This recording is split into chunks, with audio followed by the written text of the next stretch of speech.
talking since last fall about the need for the legislature to fix Measure 110. We're very careful to craft this so that people had multiple chances before they actually were faced with jail. Oregonians could soon see tougher punishments for drug possession. Today, Democrats and Republicans publicly announced a tentative agreement on how much to recriminalize possession of small amounts of drugs. This comes after the parties have been in closed-door talks about how much to change Measure 110 for the last 2 weeks. Good evening. Thanks for joining us, everybody. I'm Steve Dunn. And I'm Deborah Knapp. We want to get right to K2's Christina Giardinelli, live in Salem for us tonight. Christina, this would amend the bill Democrats already put forward. Yeah, that's right. The bill Democrats put forward would have made a possession the least serious misdemeanor. Republicans complained that wasn't enough. The compromise they reached would create a new type of misdemeanor.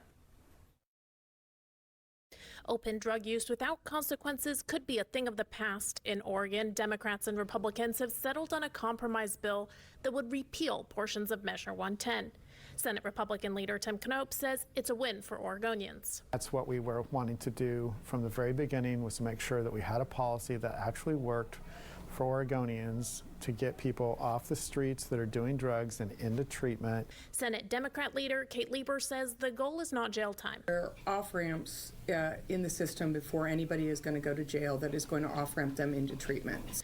The parties were at odds over how much to recriminalize possession of small amounts of drugs. At the start of the legislative session, Democrats put forward a bill that would have made it a Class C misdemeanor with mandatory options for diversion through treatment before being booked into jail.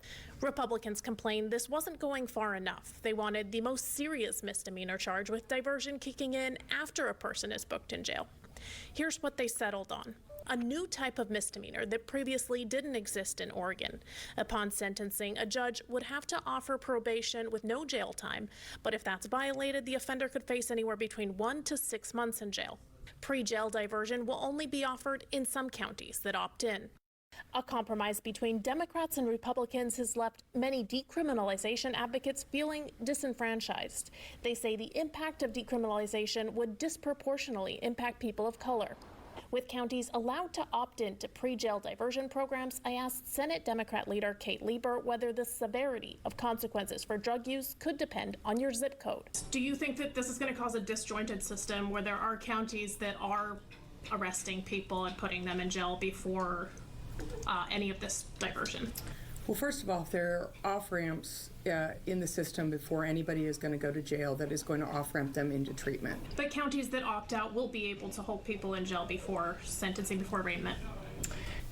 There is that possibility, but the majority of counties will probably cite in lieu of jail. Senate Minority Leader Tim Knopp feels the compromise will give police officers the ability to be more strict with some people.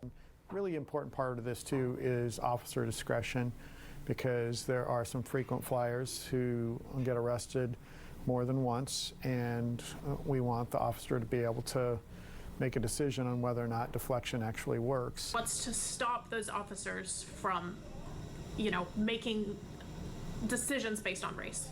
Well, first of all, we don't believe that officers do make decisions based on race. So obviously officers are encountering people on a regular basis who are doing drugs or selling drugs.